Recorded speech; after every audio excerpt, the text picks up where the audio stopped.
for something exciting to read while you enjoy some sugary cereal? Yeah! Then grab a copy of Mighty Mascots from Alterna Comics! Born from the ashes of a disastrous 3D printing accident, 8 living advertisements have banded together to right the wrongs of this world, led by a former child star. These unlikely heroes are freaks to some, but you will know them as the Mighty Mascots. The miniseries is 3 issues full color and printed on glorious newsprint. This is the fun superhero series that you didn't know you needed. Created and written by Keith Gleason, featuring artwork by Ian Morianto and colors by Anton Bondi. Ahoy, I can't wait for more!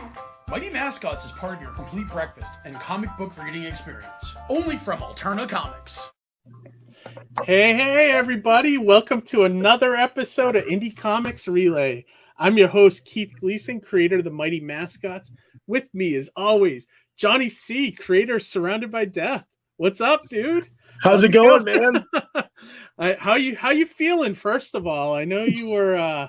You had like the con bug last week, huh? So our regular viewers and people with really good hearing could tell that I was a little stuffed up. Yeah. It was I think it was residual from Wicked Con, which, considering how well I did at that show, I'm okay with it. I'll take this mild con crud thing going on. I think that's the truth. A really awesome convention that I did better than I've done in ages at. Yeah, no, dude, same, man. It was crazy. Like, I know they gave me the I think they gave us the application right at the end of the show for next year.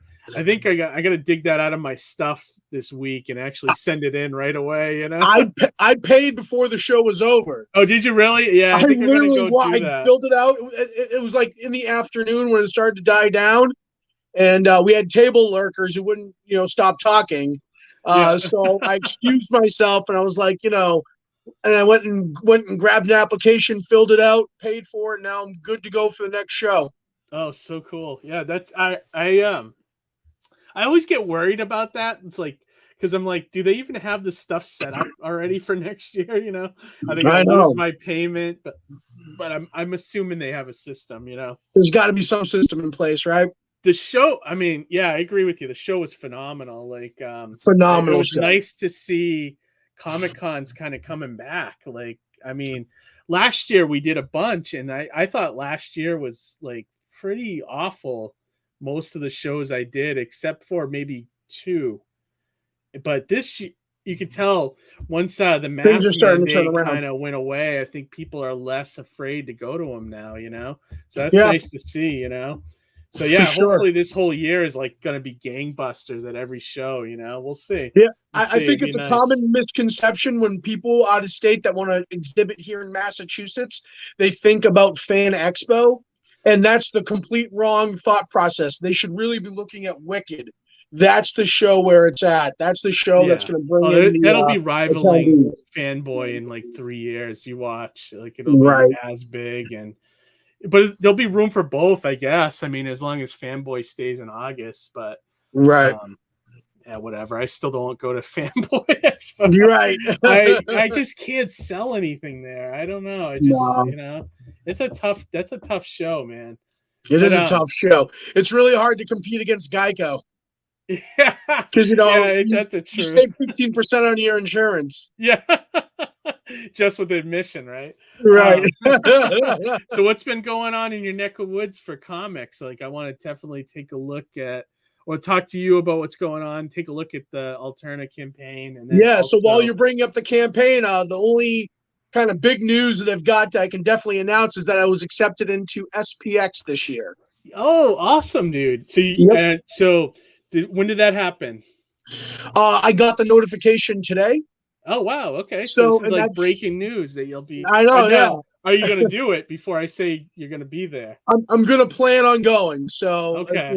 As of right now, it's in Maryland, right? Maryland? It's in Maryland, and it's I think the weekend of September 16th, 17th. Okay. I remember correctly. You're an old hat. I mean, imagine if you got are you going to fly or are you going to drive it? I'm thinking train.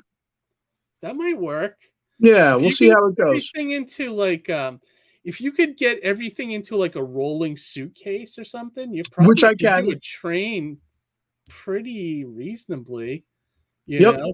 Yeah. So can't imagine the hotels are like crazy down there, but maybe for the weekend of the show. I think it's on site at a hotel. So I'm going to try to get a room there. Okay. Just to make it really easy to Did they get put up all that info and... yet, or are you still waiting on that? We're still waiting on the particulars. I haven't even paid for it yet. I just gotten the notification that I've been accepted. So that's awesome. Now it's the pre-planning stages. You know what I mean? Right. I think it's a smart move to do that show, because I did Mice 3 years ago. Yeah. When right before the pandemic, and it was like an awesome show. It Nice. Felt you went in there, it was just like independence, and it was such a creative environment. Like I even sat in like the seminars, like they had like, you know, like a speaker, and I was like, I never do that stuff, and I went and sat in and listened, and you know, that's cool. It was just fun, man. And yeah, I didn't, you know, I felt good. It was just one of those conventions, like everybody in the room was just excited about comics, and I think you're going to get that same thing at SPX, because it's all of that, you know? Yeah, for sure. That's what I'm hoping for. And I haven't exhibited in that area of the country yet. Yeah. So I'm looking forward to getting to Maryland and seeing what it might be a taste of what the Baltimore show is like as well, you know? Right. But awesome. All right. Well, let's like it's always like I want to just take a quick look at our Alterna auction before I bring our guests in. Yep. I'm looking forward to tonight's guest as well. This thing is killing it. Like so the books are in. Pete let us know that he's actually started fulfillment this week. So this campaign's probably going to be closing in about 2 or 3 weeks. Oh wow! So yeah, we're coming down to the wire. Coming down to the wire. So this is like the last chance to get. Well, Mighty Mascots, I don't know if it'll be in the other campaigns going forward until I have something new. So if you're looking to get Mighty Mascots from me, 1 through 6 is all in this campaign. You can do like a build a bundle and add all of the back issues if you haven't read it. And then of course it's the only place to get the trading cards.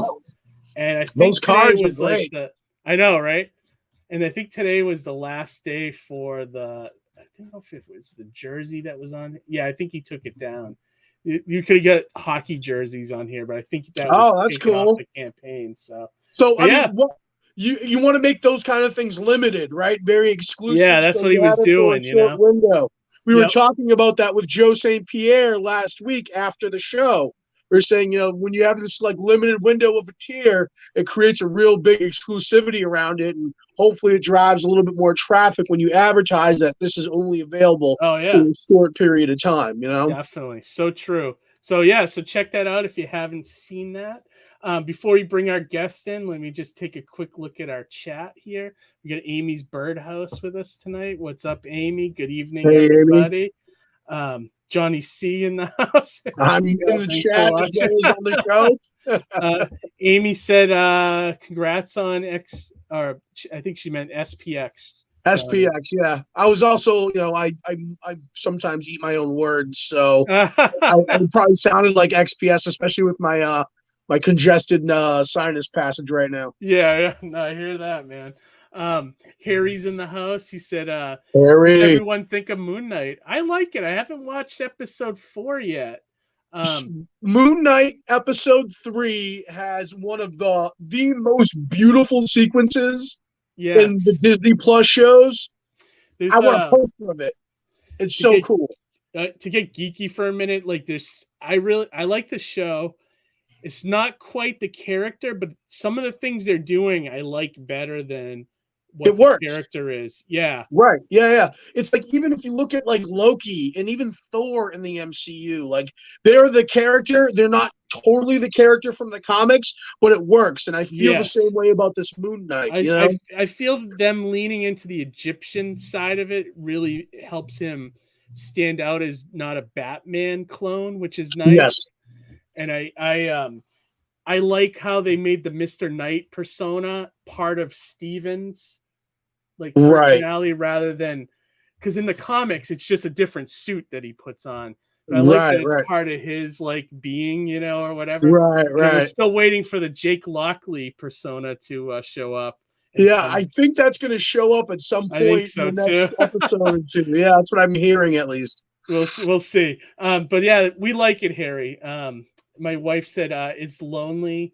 Tate, hello, Tate. Thanks for joining us. Ara, of course. Ara, what's up, buddy? J-Bo in the house. What's up, J-Bo? Good seeing you at Wicked, man. Yeah, I know. Same, man. Yep. Hey, Indie Comics Thanks for the Relay. Phoenix pop you gave me. I like Moon Knight too. I think everybody. Yeah, Moon Knight's awesome going on right now. Hi, Amy, and hi, Tate. Yeah, thanks, guys. Thanks for joining us tonight. Yeah, thanks for hanging out tonight. I'm really excited for tonight's guests. Yes, same. Two newcomers that haven't been on the show before. Well, one guest I've kind of known in passing at conventions. I see her in Artist Alley, Small Press. Even in San Diego, I believe I've seen her before, but we never really got a chance to chit chat. So I'm really looking forward to finding out a little bit more about herself as a creator. And I don't know anything about our other guests, but this is kind of a time for learning. So we'll find out. Yeah, definitely. Before we bring them on, Harry asked if anybody was cosplaying as Will Smith at Wicked. No, I don't think so. But, no. Oh my god. But anyways, all right. Well, so without further ado, let's bring in tonight's guests. I'm going to start with DP Brown. What's up, DP? Thanks for joining us. Thanks for DP. Thanks for joining us tonight. Yeah, man. Awesome. Thank you for joining us. And then also Madeline Rosing. Madeline, thanks for joining us. Yeah, I was talking to both of definitely. Talking to both of them backstage for a little bit, and very cool. We were talking conventions like you were just mentioned, Johnny. She was actually in the small press area for the special edition of San Diego. Yes. I said we probably both walked by her, and I know, right? You know what I mean? It was just one of those things. That's the thing with shows, though, is when you're behind the table, it's like if you get a chance to duck out, you kind of have a mission or like an agenda. You don't want to spend too much time away from the table because it's like dollars and cents, Yeah. Oh yeah. Definitely.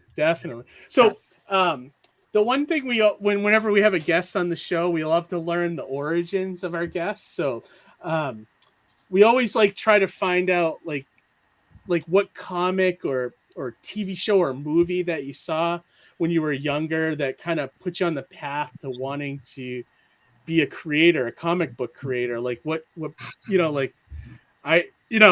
all have that like one thing that kind of changed our course and like led us to comics, So I'm kind of curious about you guys. Like, I guess let's start with Madeline. Like, sure. I hate to tell you this, but I came to comics very late in life. Okay. Very, very late. Boston Metaphysical Society, for your audience who doesn't know, it's about an ex-Pinkerton detective, a spirit photographer, and a genius scientist who battles supernatural forces in late 1800s Boston. It originally started as a TV pilot that I wrote while I was at UCLA Film School. Okay. And it was suggested that I turn it into a graphic novel to then resell it back to Hollywood, use it as marketing material. Okay. So that's when I got into comics. Well, the only problem with that is that once I got into comics, I was like, I really like it here.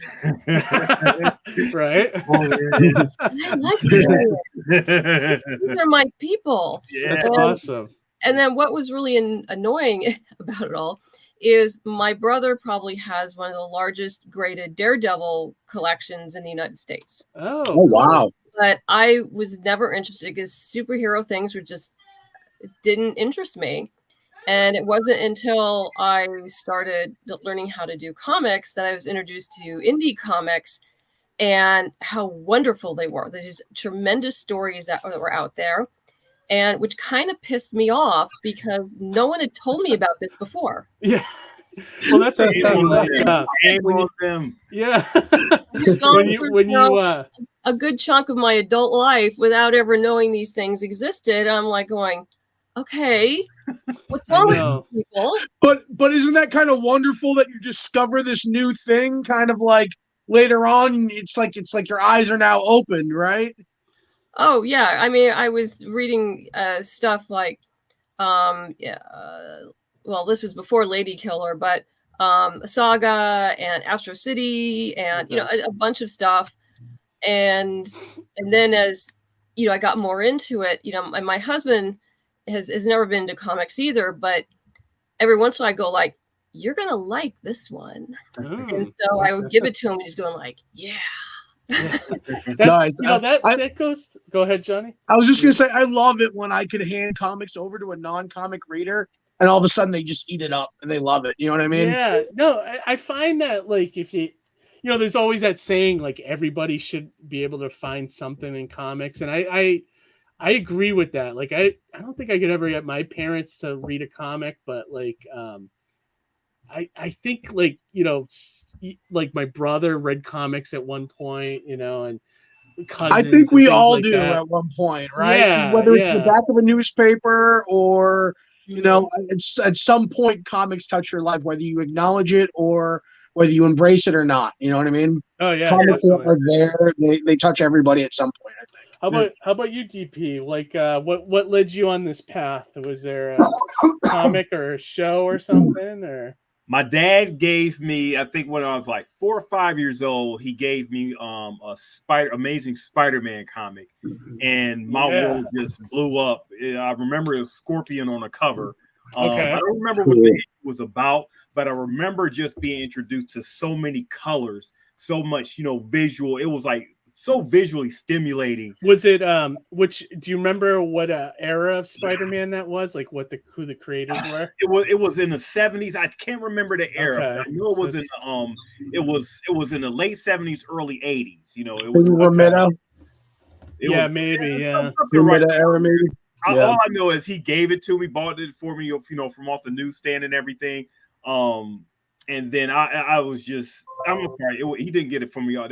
He started buying me comics from off the newsstand. This was something he had in his collection when, he wanted to pass on to me and everything, which I'm glad he did because he was never super into it. He got out of it when he was a kid and everything. Talk about what you guys were talking about. Comics used to be stigmatized long time ago that it was just for kids, Yeah. So when people get into it later and find out, like, yourself, Madeline, that, okay, this is a discovery, where have I been, like, where has this been all my life and everything, it's probably because of the stigmatization comics have had for so long that big time for a certain, certain sect of people, a certain sect of readers, which is totally not the case. Independent, and even more or less nowadays, you've got all these great stories that could be told outside of the superhero genre. Anyway, he gave me that, he gave me, this comic, and I was just stimulated just to no end. I got into collecting when I eventually was able, to collect money, my allowance, and go to the newsstand a lot, spending all my money on like comics and everything. And then I discovered the comic book store. I had no idea actual comic book store that I can actually and everything. It was just that point in time in my life, it was a very, very, very, very a very just a stimulating, time. Did you guys hear that? Like, I hear that. Yeah, I don't know what that is. Is that, huh? Oh, there. Maybe it was a phone or something. I don't know. But yeah, no, I agree with you. That time in comics was sort of when I was coming up as well, and discovering my first comic store and all that kind of stuff, But yeah, no, I find that very interesting too, Madeline, that you found, you started off like, film school and then kind of found your way. Was it like a movie that you wanted to make, and then it's sort of it became your comic instead? Is that what? It was actually a TV pilot. Oh, okay. And I adapted the TV pilot into the original 6-issue miniseries, which is what I refer to as Volume 1 or the original series. Oh, very cool. And then it went off from there. We have 4 sequels out right now. Oh, wow. Plus the Kickstarter, which is going on right now, is for Volume 2, which compiles all of those. Plus, Okay. I added a bonus 10-page story as well. Nice. So if everyone has the singles, it'd be a reason to pick up the collected. Correct. Yeah. That's awesome. Plus, we got the awesome cover by Marguerite Savage. Oh, cool. Oh, wow. That's Cool. awesome. Go ahead, Johnny. You were I gonna was say just something? going to ask, when you created the pilot, like at what point, or I guess what were the things that didn't work, where it didn't work as a pilot, and what kind of helped pivot to comics in that regard? Was it just kind of like, did they say, okay, this wouldn't work, or maybe this is too big of a budget, or kind of what was your experience with that? Well, when it was sent out, it was quite a while ago.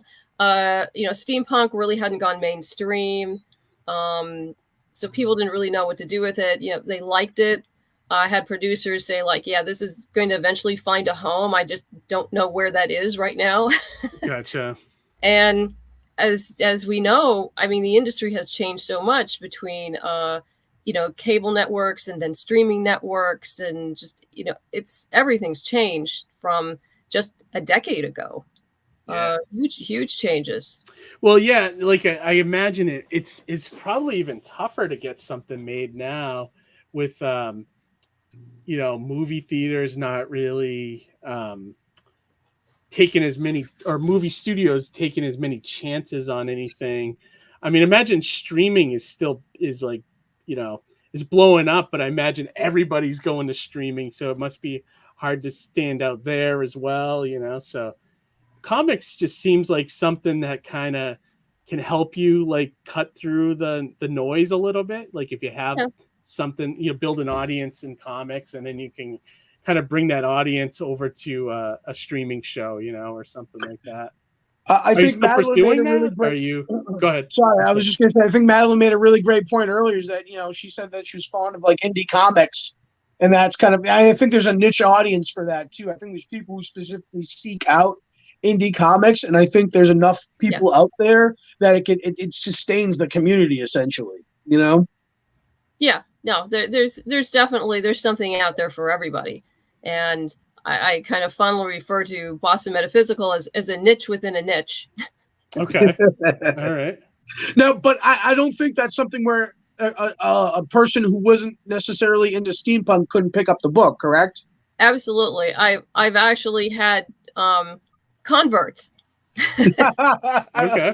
Because it's been referred to as more steampunk-ish. I talk about it as more alternate history than steampunk. I mean, obviously it has steampunk elements in it, but it's not, it's never about the gadgets. Any steampunk gadgets are just an organic part of the world. It's always about the characters and their relationships. Very cool. Definitely. We get some cool comments here. Let me see. We got my wife said my sister is afraid of Moon Knight.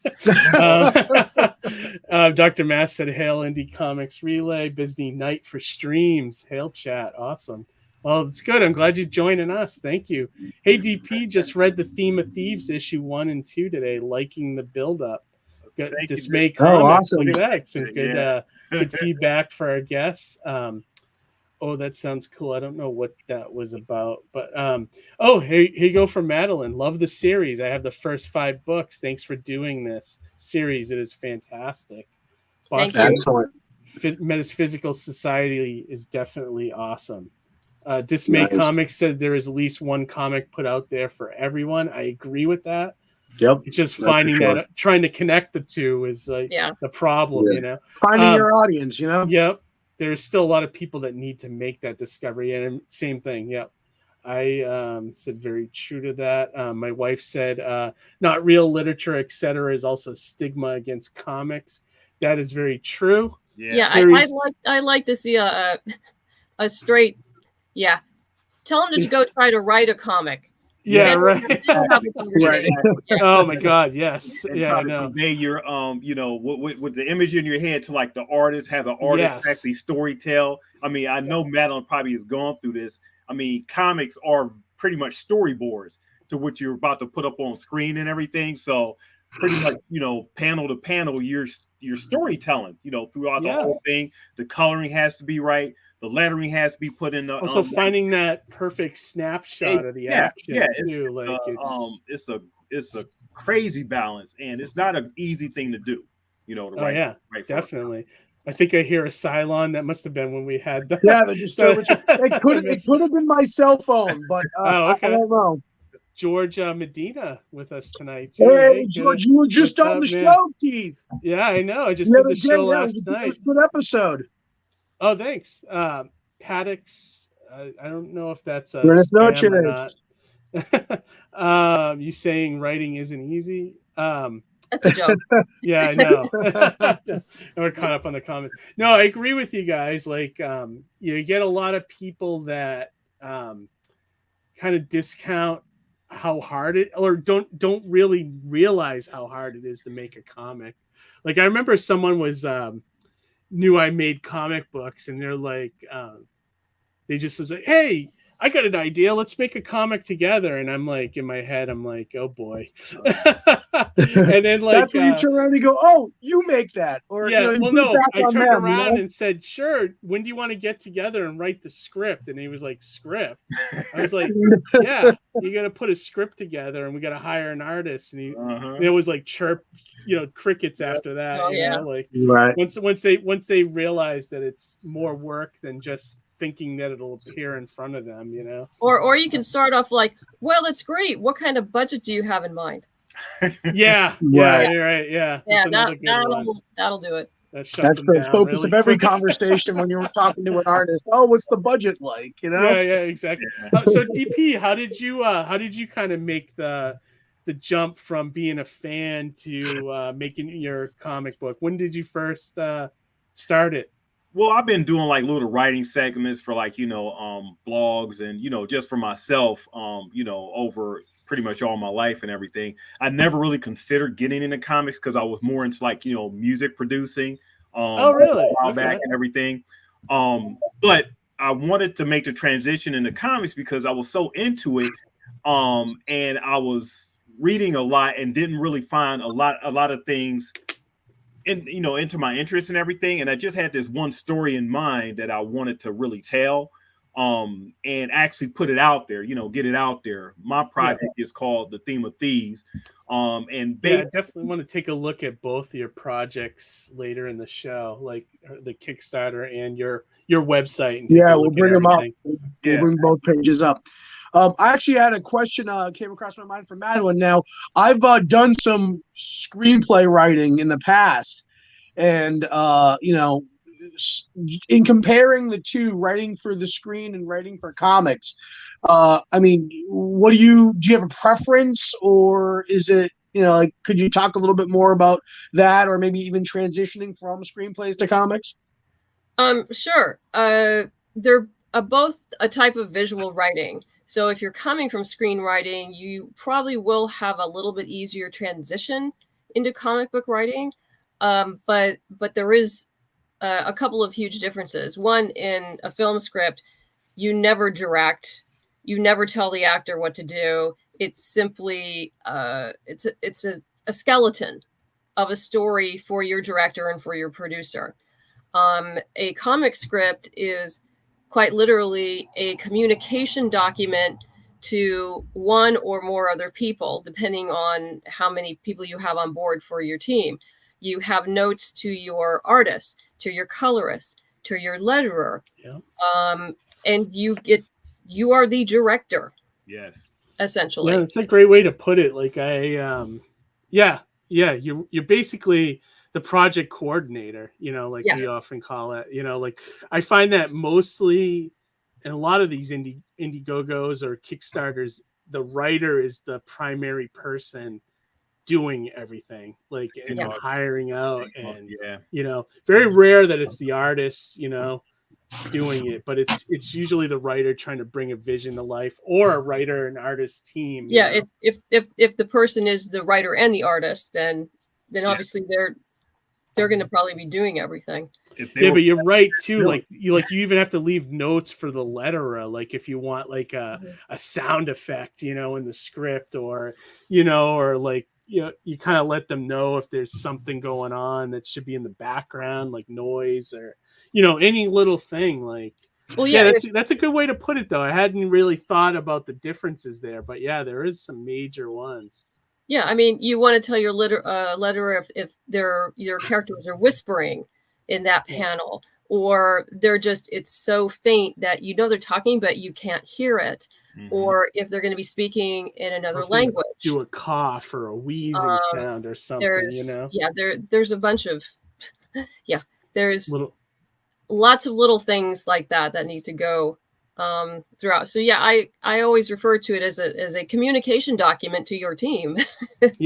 It's funny we mentioned budgets earlier, and I just think back to when I was writing like indie movies and music videos, and I was writing to the budget of our production versus writing to the budget of how many pages I can afford in a comic script. It's like budget's still kind of the driving factor. Oh yeah.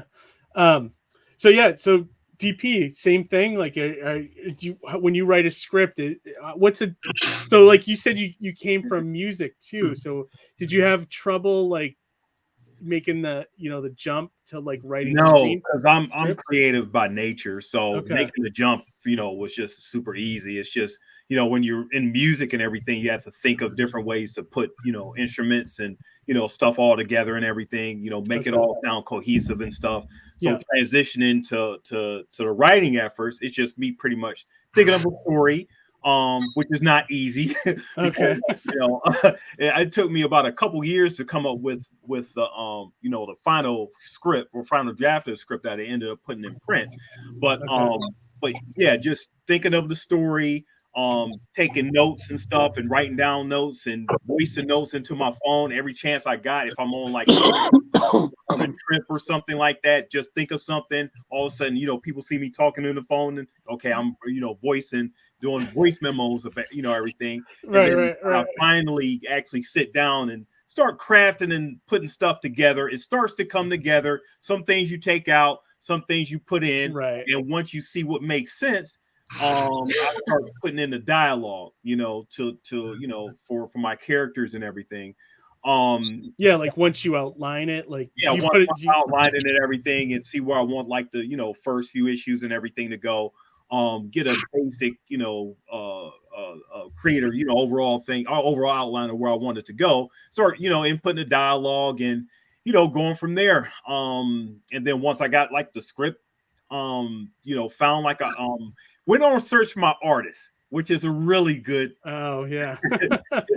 and for my comic, The Theme of Thieves, I wanted it to look and feel a certain way. I wanted it to feel as if a reader that's not into comics, that's into like novels or just like reading, was actually able to get into reading my comic or a comic if it was their first time. So you'll be this mail, can attest to this because there's a couple people in the chat that got my stuff already. You can see my panel from like, if you ever read Watchmen, each panel was like a 9-page thing. So like a 9-page grid set up. Yeah, 9-page grid. Mine is not exactly, like that, but it doesn't overlap. Like the artwork doesn't overlap in some other stuff like you may see in like Marvel and like DC comics where it's like really stylish. I wanted to make my comic more accessible for readers who are actually getting into like, comics and stuff. So they could more or less concentrate on like my characters, what they're going through, what the experience of those are. Not so much concentrate on like the even though the artwork has to fit my writing and everything, but not let that override what I wanted to convey. Yeah, you wanted each to complement each other, and that's what having a good art team is. Where did you find your artists? That was a search. So I tried searching all on Instagram and everything, and the one thing about Instagram, while you have a lot of good pinup artists and stuff on there, they are sequential guys. I reached out to a couple of them, wanting them to actually do my stuff, but they couldn't really do sequential art. What I was asking for them to do. It's a skill. I mean, like also the cost. The cost of them trying to do that work is versus what they make up on pinup stuff is like night and day for them. And it takes, like you said, a skill to storytell but versus it's like an art, and then you need that skill on top of it, the sequential skill. Like not everybody has that. No, Johnny knows. My wife is like a phenomenal artist, but she's not very good with sequentials, and she'll tell you that. She just doesn't, I guess, see it that way. Like, even her, she's saying right now, sequential art is a different ball game. Yeah, but you've got people who are really good with doing a cover, and there's people who are really good with doing internal pages, and some people are really good at both, and those are extra special. But there definitely is a distinct, separate skill set, and even a pay scale between the two. Yeah, well, I used to draw, so I can do at least thumbnail sketches, and I was able to pick a couple artists that did pinups and actually submit to them like thumb scale stuff to try to do it. Yeah, to try to convey what I actually want. But that takes still a lot more work on my part when I really want the artist to go on their own and actually feel free to be flexible and do what they want to do. So I ended up finding my artist at one of the conventions. Cool. I did, in the city and everything, which is like a blessing. Shout out to Dan Ekus. He has like a big YouTube channel and everything. So, awesome. Subscribe to his Kid Millionaire channel. But I ended up finding him as an artist to do my stuff. And it was just his artwork was simplistic enough to where it complemented my writing style and what I wanted to convey to to like readers and everything. So I got real lucky with hooking up with him. Nothing like meeting your artist in person. I love that. I love that. How about you, Madeline? Was that the same? My first artist for the original 6-issue miniseries was Emily Hugh, and I met her through a mutual friend after about a 9-year-long search. Okay.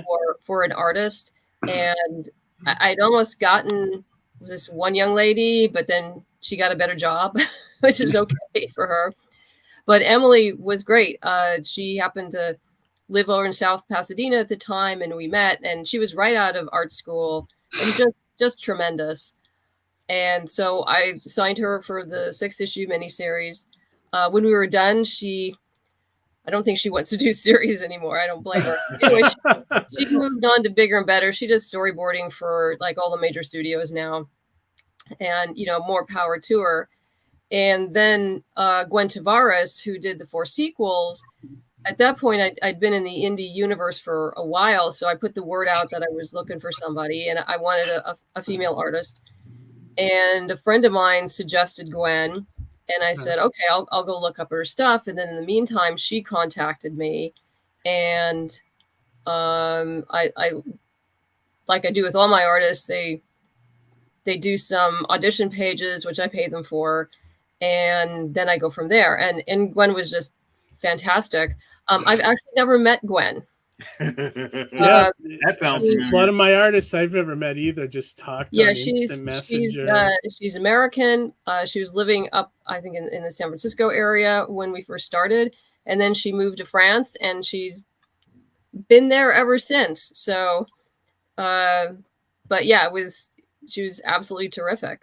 That's awesome. I met my first artist from 2005 at San Diego Special Edition this past November. First time meeting face to face, and it was great, But yeah, no, oftentimes I don't think a lot of writers really, unless you jump on a Zoom at least in this like day and this age, yeah, for sure. I mean, the internet's accessible for us, Of all I typically like to meet the people I work with, but I do have some people who I have not met. My colorist primarily, he's in Moldova. Mm-hmm. So, he's all the way across. I'd love to go see him sometime. Yeah. But, yeah, my current artist is in Indonesia. So it's like, it's beautiful over there. Yeah. So, but hey, we get a lot, there's not like any kind of block there. I get the pages exactly how I want, and, and we're both happy with the transaction. So, definitely good stuff. We have some good comments here. Let me see. Dr. Mass said, you saying writing isn't easy? Yeah, no, not really. Tate said, that sounds cool. I was referring to Madeline's description of her story I've been researching 1800s history for my own comic. Cool. All the more reason to pick up Boston Metaphysical Society to find inspiration, Yeah, definitely. Dr. Mass said comics ain't easy. Comics ain't easy. No, that's the truest statement ever. Dismay Comics said the only time I've written with someone else on a comic was with a close writing friend, and it was only a 1-page comic. Tough to actually write with someone if they are basically a stranger. Yes, that's 100% true. Yeah. Harry said, as writers, do you guys know what your characters look like before they're drawn or drawn initially? Yes. Absolutely. Sometimes I do. Sometimes I do. You do, Madeline? Oh, yeah. Okay. How about you, DP? I give general descriptions, but yeah, for the most part, yes, I really, I actually have another artist named Phil Cho. He's got like a huge following on like Instagram, who did a lot of like my profile, and I sent it over to my regular sequential artist, who's actually been able to interpret that for for that. But yeah, I generally want to have the description of what I want it to look like, and maybe like a visual pulled off the internet or something, or here's what I'm thinking, with right, like this is going to look like a reference and everything, so make it don't look like that, but make it look something like that. Yeah. I think so it's that's exactly it. I think so. Example I have right now is the short story that's going back in the back of volume 1 of Surrounded by Death. I have a character that the only way I could describe it and the only way I saw it in my head was a cross between Snake Eyes from G.I. Joe and the French mime Marcel Marceau. So beyond that, it's on the artist. I can't wait to see this character, dude. Yeah, if that character sounds crazy. There, that's on them. But as long as they take the right elements of Snake Eyes and Marcel Marceau, I'd be happy with the output. Yeah, sometimes I like with Mighty Mascots, I kind of knew what I wanted, but sometimes with like Kid Switch, like when I had the artist design that character, I just said a teenager, and I didn't really have any features or I just had an essence there, and then I looked at different designs that they gave me, and I was like, okay, I like this one, and then that's how the character kind of came, but I didn't really have a look for him, Right. You were saying, Madeline? Yeah, I actually have historical figures in my comic. So, okay. So those you kind of know what they already look like. Yeah, you know what they look like. Like Bell, Edison, Tesla, and Houdini are in the first 6-issue miniseries, and Tesla is in one of the sequels. But what people may not realize is that Granville T. Woods, who's the African American gentleman who you'll see on the cover, was a historical figure as well, who I made part of the team. He was a contemporary of Tesla's. I don't think they ever met, probably not, but he did know Bell, and he definitely did know Edison since he sued him. So yeah, most of these guys knew each other at some level. That's cool. Yeah, it's cool that you're playing in that sandbox of alternate history or adjacent history, and you get to work with these kind of somewhat known characters or real people, but make them your own in a little bit a way too. Yeah. Kind of has that League of Extraordinary Gentlemen kind of vibe to it. I was just thinking that, which is a great concept. It does definitely have that feel to it. Yeah. Awesome. And then let me see. Dr. Mass said, I think artists have to have a certain amount of experience to be able to create it as part of a comic team to feel comfortable. I think that's very true. Wouldn't you guys say? Yeah. Yes, or just really adaptable. Like I said, Emily, she had been doing art for quite a long time and a graduate, but this was her first real big series. But she nailed the sequential art. I mean, we're talking about that talented, and occasionally she would, what I call, blow up a page I gave her. And she'd say like, well, I hope this is okay. I did this. I'm going like, no, that's great. I love it. Yeah. So It's always when you get to see that artwork for the first time. Oh you man, know? when it comes back from the artist and you're emailing everything, here's what I got. And I'm like, oh, Yeah, it's like yeah. Christmas. better than what I've been on. Yeah. Yeah. I know, I personally, from my own personal experience, I know I found an artist that's special to work with when it's like they kind of fill in gaps in your creativity where you overlook it, or you don't, like, oh, I didn't think of that, or where they put like some type of spin or their thumbprint on it, where you don't reject it, but you're actually going, it's improved, it's better. Yeah. I love that. Yeah, definitely. Absolutely. Yeah, that's always a fun surprise, Yeah, for sure. When they Dismay Comics says with Theme of and, Thieves, saw the inspiration of Watchmen with the 9-panel grid, and Dark Knight Returns with some of the news focus and current social landscape. Yeah, so see, yeah, my influence of that was like, okay, I'm a big fan of Alan Moore. I'm a big fan of Frank Miller. I'm also a big fan of Damon Lindelof. He's like the creator of Lost. I'm a big fan of Alan Moore stuff. So my comic is sort of like a mixture of like Lost, Quantum Leap, and also The Wire. Oh, okay. If you Quantum Leap, those type of elements and everything. It's sort of like amalgam, of the three. Just to talk about myself, it's about my comic Theme of Thieves is about two teens coming of age and a mysterious being.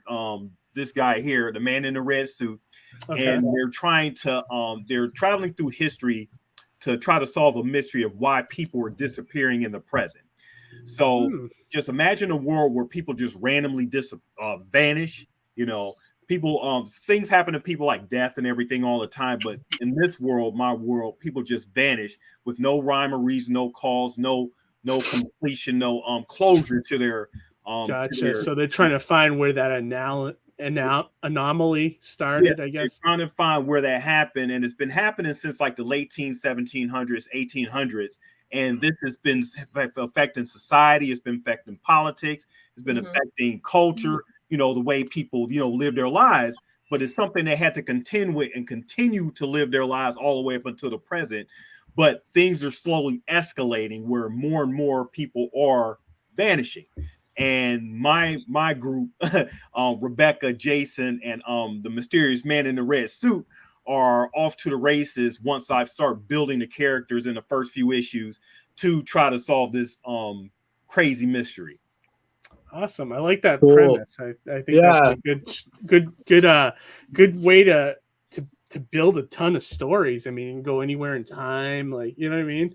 Yeah, I like it's not just about the character development, but how the landscape is affected, how the world is affected, and as Dismay Comics mentioned, some of the news focus and social landscape things. Like, one of the tropes I love in comics is the talking heads, like in Dark Knight, Returns, and or in RoboCop as an example for a movie where you have like the news sequences and things like that. And I love that. Something I'd like to do and have never employed in comics yet, but I love seeing that for sure. Yeah, you sort of use that as like sort of exposition on things that have happened. Sort of like my main characters aren't always talking about things that are happening in the world, but it's always something in the news that's happening in the background about the world, and it's still affecting my main characters.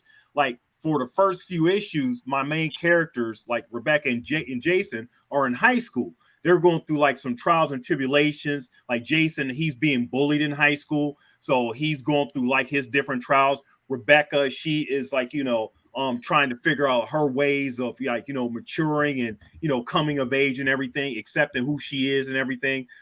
So she's going through her trials before they actually meet up and actually, travel and going through their journeys and everything. So I'm doing a lot of character building like these first few issues before we actually go on our, adventure. Like the big adventure. Yeah. I was just going to say, yeah, I love the little ways. It sounds like you're world building and weaving the details into it. It sounds pretty cool. I love that. Yeah, awesome. Yeah. So let's take a look at some of this stuff that you guys are talking. Pull that page. Pull those campaign pages up. Yeah. All right. Let's see. So I'll start with Boston Metaphysical Society since we have that up here.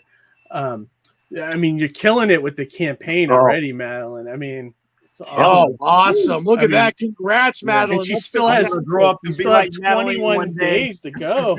That's awesome. great. Yeah, like I said, this is not my first rodeo. Right.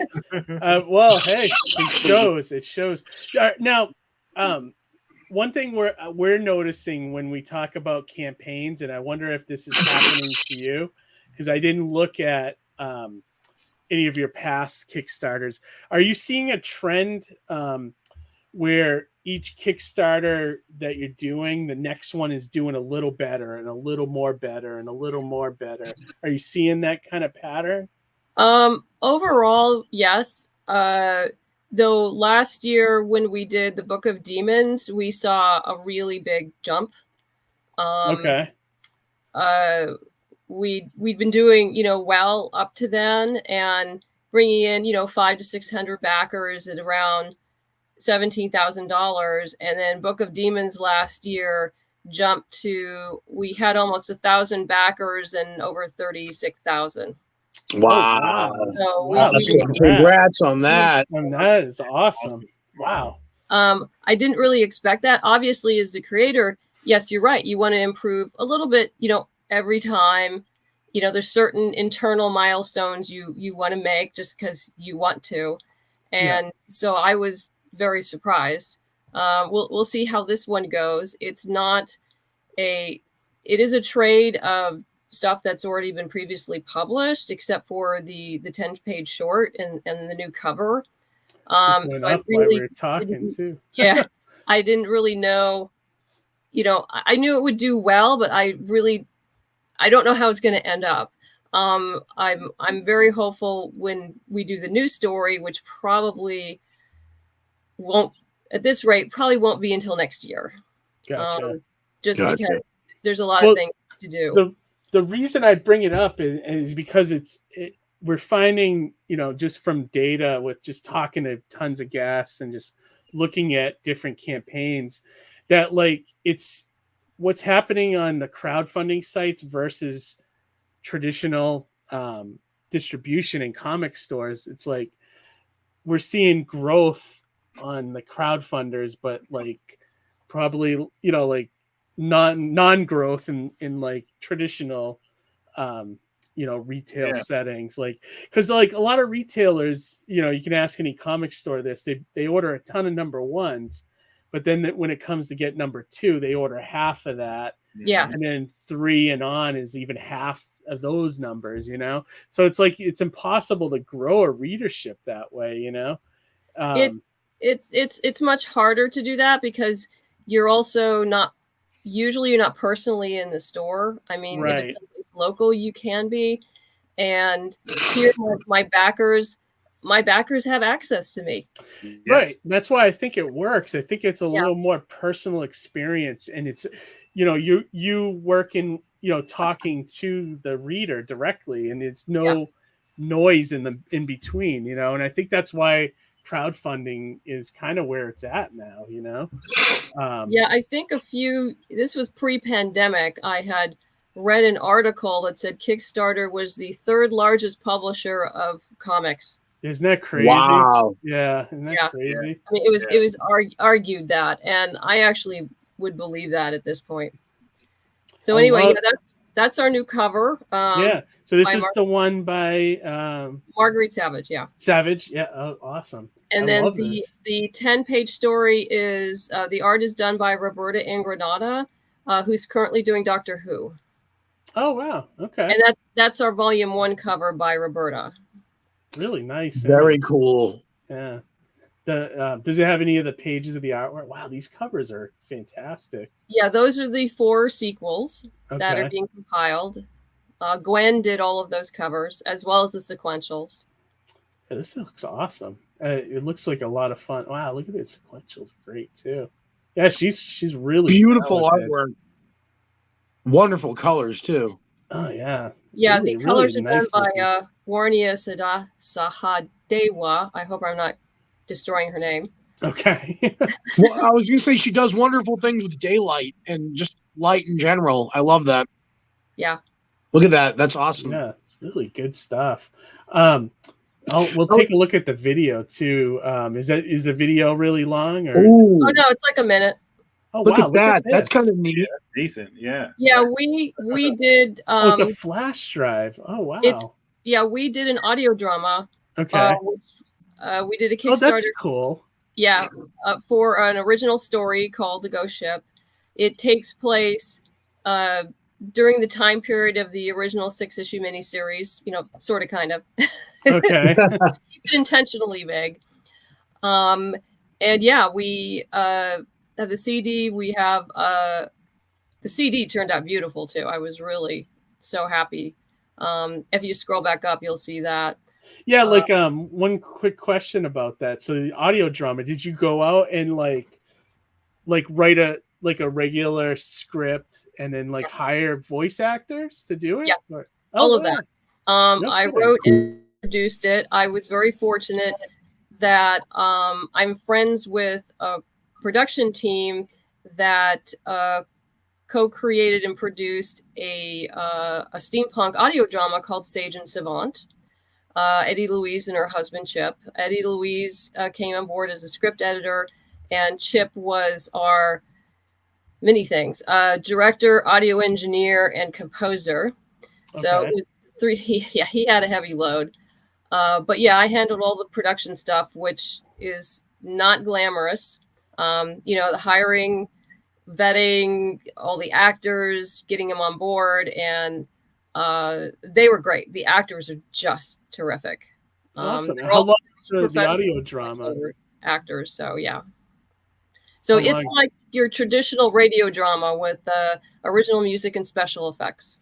Very cool. About an hour? What's the runtime on it? Oh, it's like 4 hours long. Oh wow. Oh wow. Wow. That's yeah, awesome. it's 8 episodes, about 30 minutes each. And we added commentary as well. I really like very cool thought put into the perks here. I really like the audio drama, and this thing is awesome. Ghost Ship flash drive. And that's a lapel pin, huh? Yeah, it's just a mock-up of our. I do a lapel pin for every Kickstarter. So gotcha. So you make it like a set. Actually, literally have whole sets of. That's great. Hey, nice. That's great. Oh, look at this! A coloring book too. Wow. Yeah. Great for all ages. Yeah. Oh, wow. Now, Madeline, if you had to recommend or suggest a tier for somebody jumping aboard, is there a particular tier that you would suggest? Yeah, if they're brand new to the series, there's basically 3 places you can start. Well, actually, more than that. You can get a digital of Volume 1, or you can get a digital of Volume 1 and Volume 2, or a print version of Volume 1 and Volume 2. That's what I call new to Boston. Okay. I think that also includes the coloring book. I believe it does. Okay. And also I have something which I call my starter kit. And that's for people who also like prose. So that's Volume 1, our original series, plus the novel.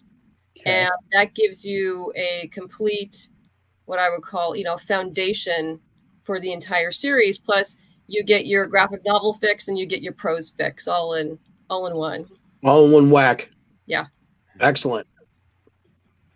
Harry's asking what Doctor is your artist drawing. Sorry, big Doctor Who fan. Do you know, Madeline? I don't. I'm sorry. Okay. Sorry, Harry. You had Harry's attention. Now his curiosity. Now you got his attention. He's like, what? Doctor Who? Yeah, I mean, she's the current artist on Doctor Who for Titan Comics right now. Roberta is. Okay. Yeah, just look up her name, Harry. I guess it would. It's gonna pop right up. If it's the current Doctor, current. It's probably the current one. Yeah. Yeah, and she's doing such a beautiful job. I mean, yeah, I very cool. Really enjoyed working with Roberta and with Marguerite. Very cool. I like this. This looks great. Was this released through a publisher or anything like that?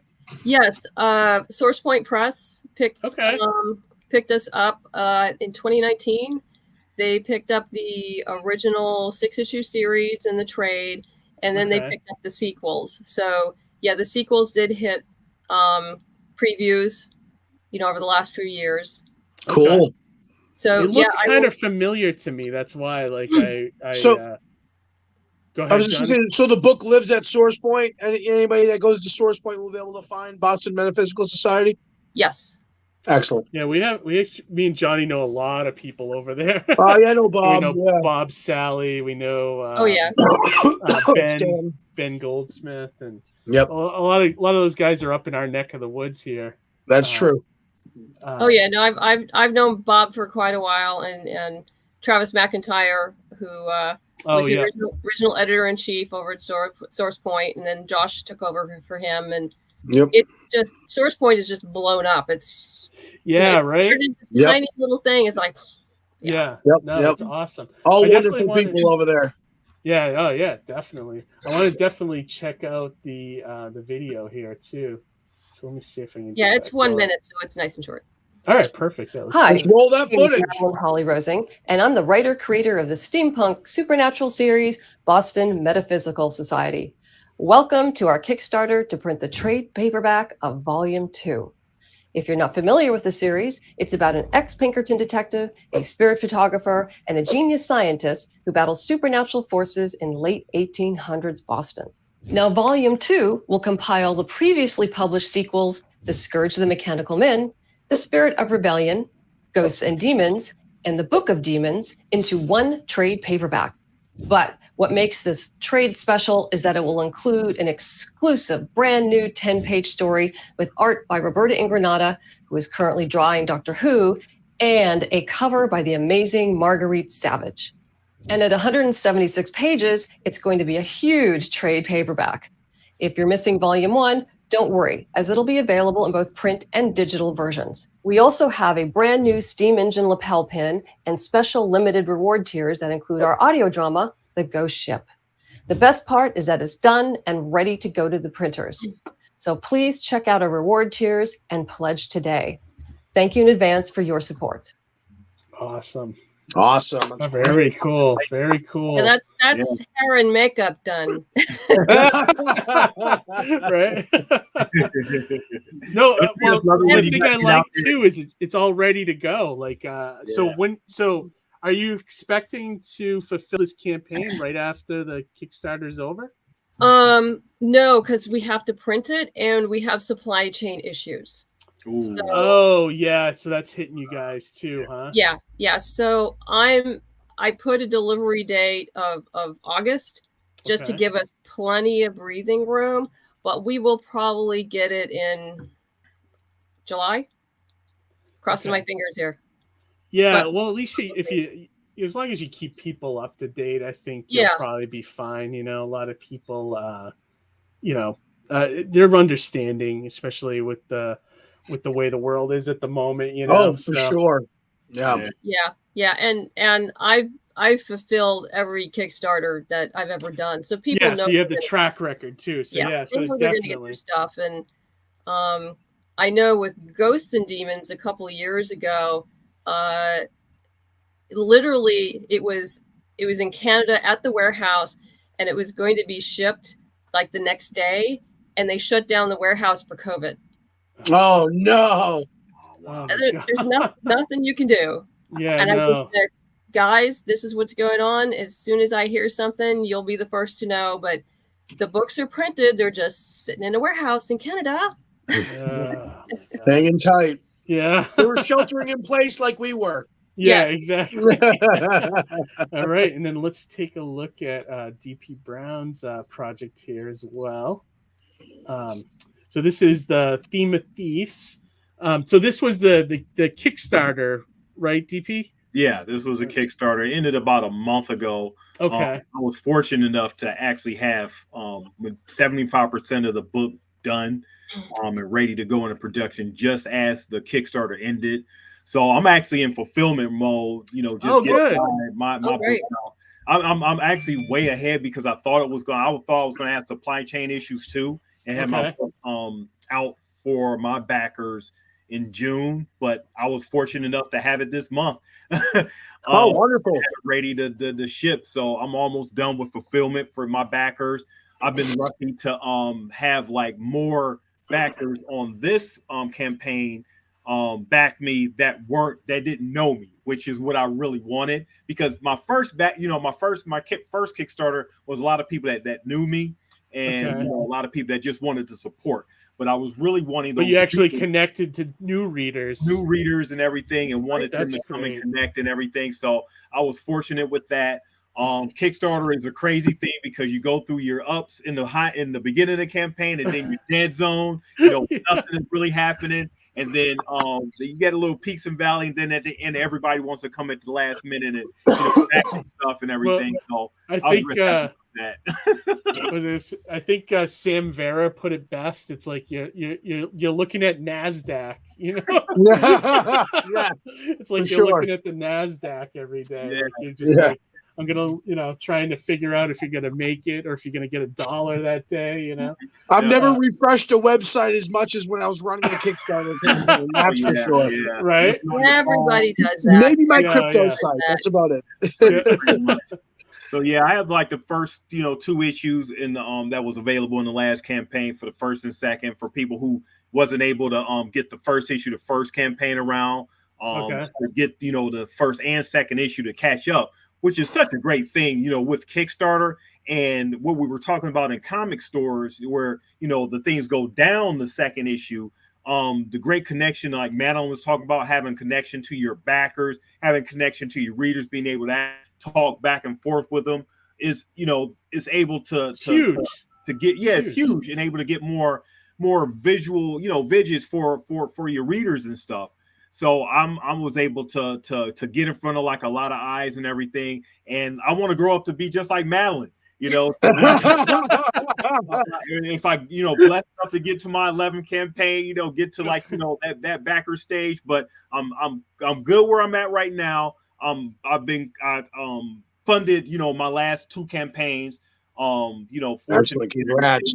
And I expect, huge, just as long as I keep, the story going where it's supposed to be going, I expect to gain more, just as long as I do my due diligence and keep, talking with my fans and, keep giving them the things within Kickstarter, like the I give like a digital copies, and also the music that I produce that goes with my book, because I actually have a soundtrack that goes with like the issues and everything. Cool.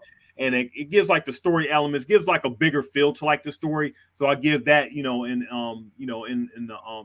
Kickstarter as well. Right now, even though the Kickstarter is done, you can still go to the Kickstarter page and order like the first and second issues, and I have T-shirts available as well. Cool, you can actually listen to it right on the site. Marvin, we had Marvin on the show a while ago. Doing cross promotion, giving out like some other big ups to other artists and everything, and creators with my backers and everything. That's my team right there. Shout out to Alex Ziev, Marco Della Verde, my letterer, and of course Dan Ekus, my artist. And there's like some social proof and everything. That's my artist right there, Dan Ekus. Oh, very cool. So that's pretty much like my campaign and everything. It's been the sequentials look good, and like the lettering looks good. It looks very solid. Like everything looks really good. So I'm glad. Congrats, man. I'm glad you starting to build that audience. Yeah. I'd be interested to see like a few down the road if you're, if your numbers are going up and up and up. Yeah, like I said, once I grow up to be that where Madeline and like a lot of other creators where I want to get to and everything, it'll just takes a lot of cross promotion, a lot of fan interaction, conventions, all that work. It's a lot of work. Yeah, and there's no such thing as an overnight. Like you can't just throw a comic together and expect you're going to have an instant audience. Like, I think that's a lot of misconception too with people. Mm-hmm. But the longer you stay in the game, the bigger that it just happens, Yeah. Get involved in the community and, And you guys were talking about like, Kickstarter being a good, more than like, some of the stores and stuff. The great thing about Kickstarter is that you can offer your fans a lot more than just a comic. You can offer your fans like a whole world of different things that they see more value in than just going to a store and picking up a book. And it's like a lot of people discount the fact that that they can get or a lot of the creators discount the fact that they can get signed copies, but I'm finding that's a huge thing with people. Yeah. People want signed stuff, and they do. And it's one of those things that you can just add as like added value. It's not even, you don't even charge for it. It's something it's like an added bonus. I won't sign it. I'll have them come see me at the show. Bring right. So I can sign. What were you going to say, Madeline, about the signature? You guys may not realize this, but I've actually written a Kickstarter book. Oh, really? Oh, yes. Tell us a little bit more about it. It's called Kickstarter for the Independent Creator. Okay. The one with the green cover by Christy Shin is the second edition. Nice. And it's what I call a field guide for running a campaign.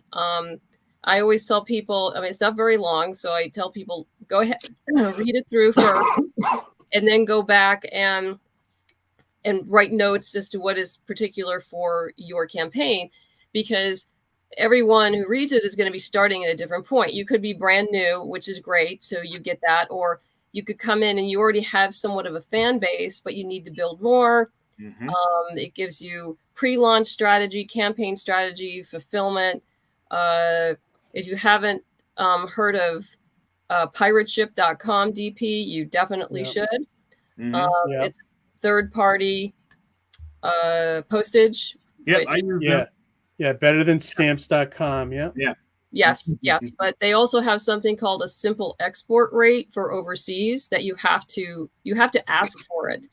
Oh, really? Okay, I didn't know that. You just get into the chat when you get on the website and say like, "Hi, I'd like to get the simple export rate."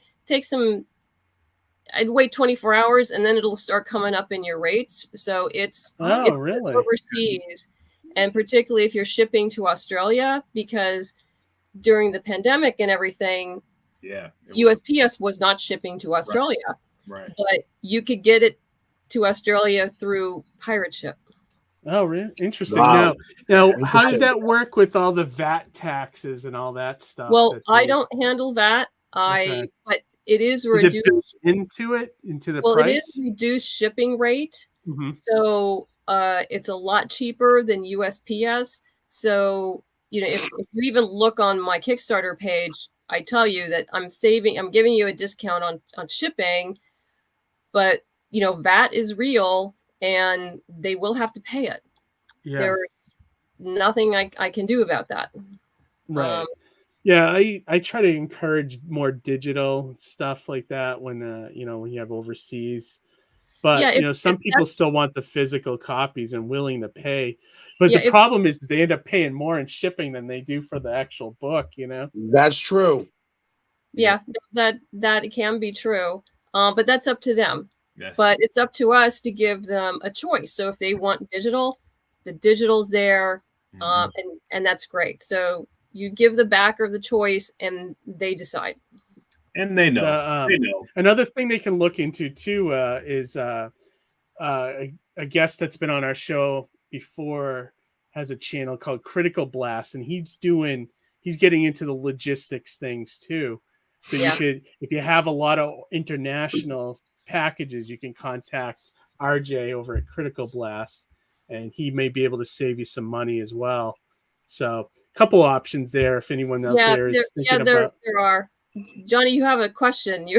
I was just going to say, Madeline, whenever Keith usually goes on, my finger starts waving, I have a thought in my head. Now, I'm sorry if you mentioned it, I may have missed it. The Kickstarter book, is that available through the campaign as well, or do people get that on Amazon? Oh, you can get that on Amazon or any ebook platform that you would like. I do have a Kickstarter consult package that's available. It's expensive. Is that you taking a look at the whole campaign and giving suggestions on what to do, yeah, what not to do. I do a whole marketing thing and for them, and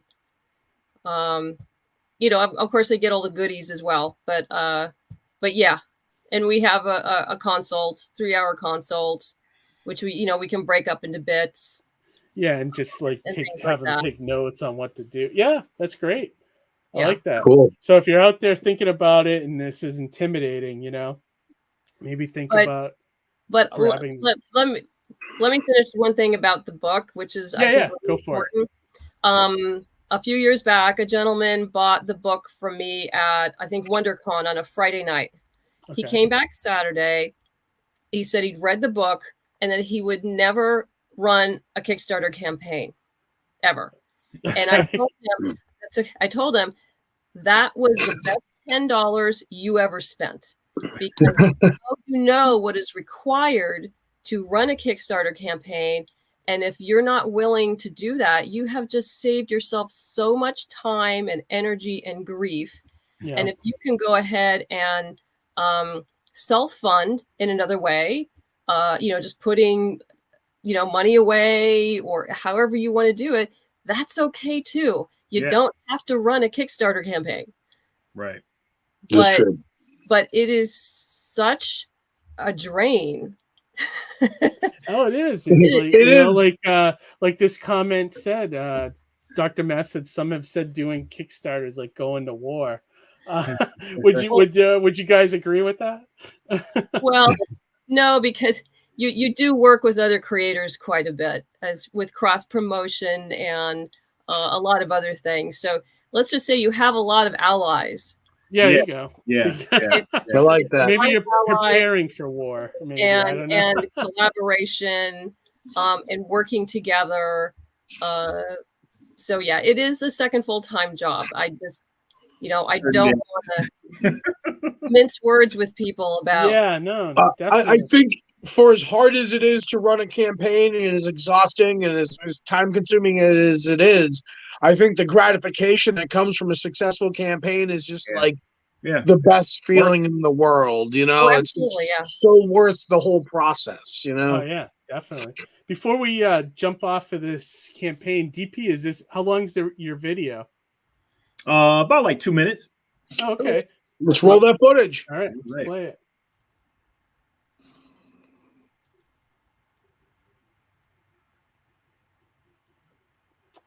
Is it going? Oh, here we go.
My name is DP Brown, and I'm the creator and the writer of The Theme of Thieves. I'm from Cleveland. The Theme of Thieves is about two teens, Rebecca and Jason, and a mysterious being called the Man in the Red Suit, who travel through time to try to solve the mystery of why people are disappearing in the present.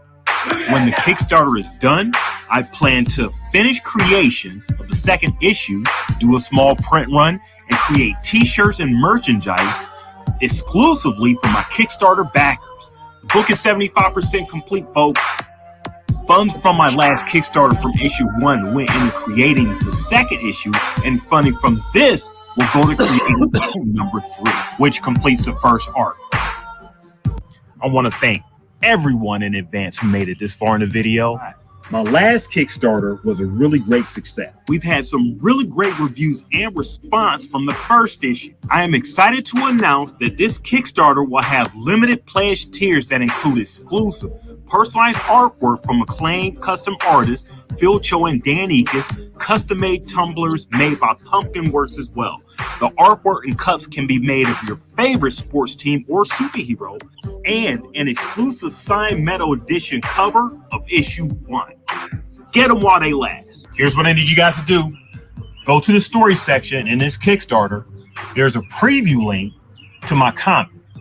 If you like what you see, make sure that you come back here and make the pledge.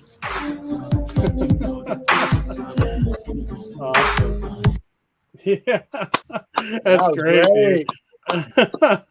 Awesome, man. I'm so glad, DP. I want to commend you with ending with a call to action.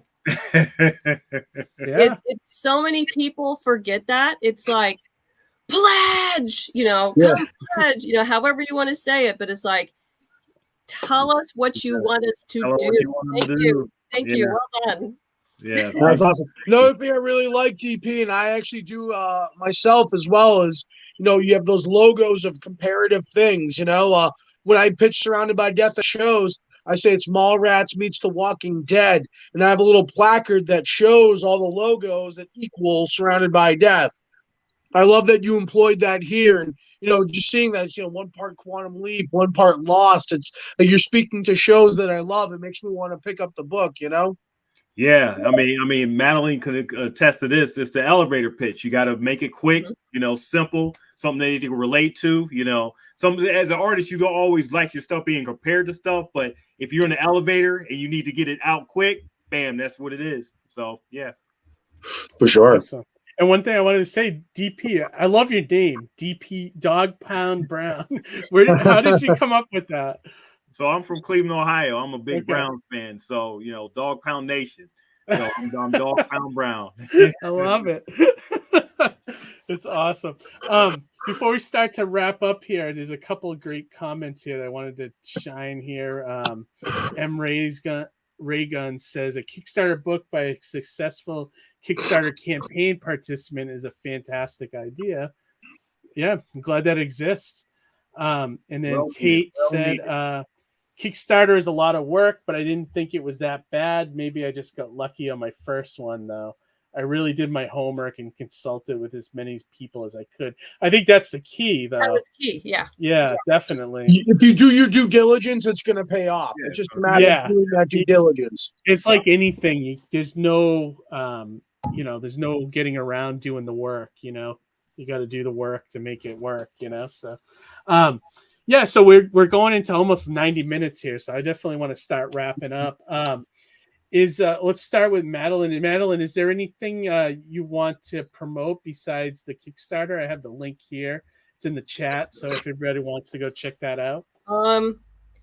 Not to. I want to keep everyone focused on this. Okay. Yeah. We're just going to focus on this right now. So yes.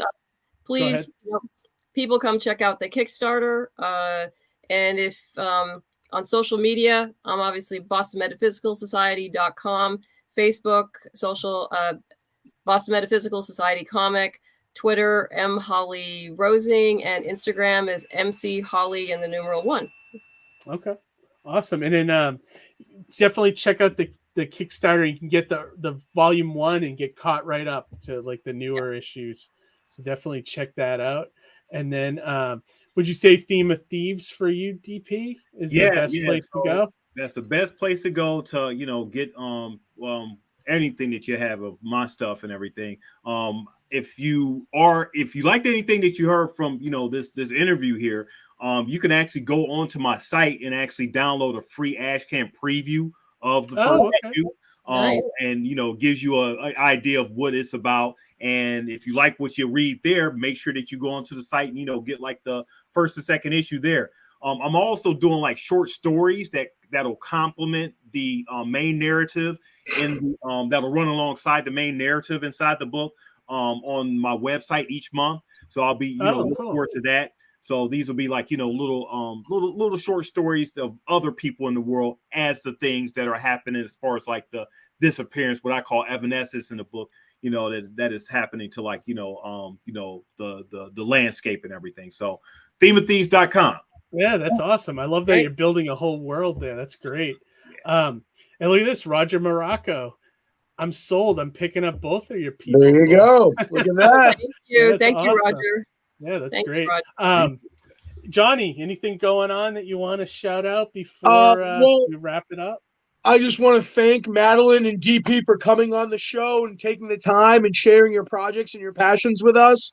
My eyes up to your creative outputs, and I am really appreciative to see that and to check it out and to receive the rewards I backed for you guys.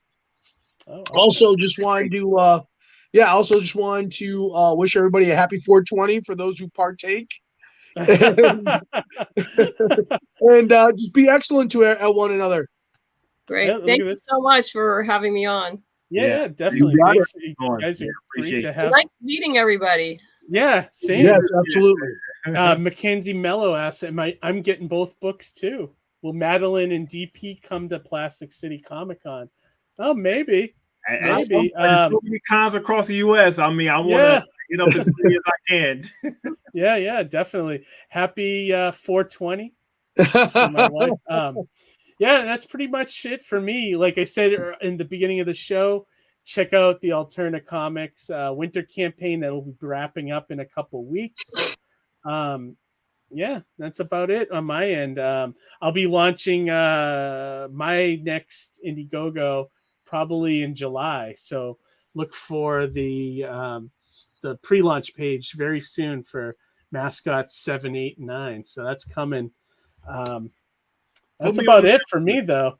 Any final words, anybody, before we close out this broadcast of Indie Comics Relay? Then it was great to meet everybody. It was great to meet you as well. Thanks for having us on. Thanks for having me on. It's been a pleasure. Great conversation. If you're just beginning to be in the comics, make sure that that you're reading as much indie stuff. It's the lifeblood of what we do in this. And if you know somebody who needs to be reading some of our stuff, make sure that you let them know about our project. Yeah. You couldn't have said it better, DP. Yeah, thank you, DP. Yeah, awesome. All right, everybody. We'll actually be back next week for another episode, and then we'll be off. We'll be going back to the bi-weekly schedule, but we're live next week as well. And that's pretty much it. I'm gonna wrap this up. I think we ended in a good place. So we'll see you all next week, and have a great week and read some indie comics. Thank you.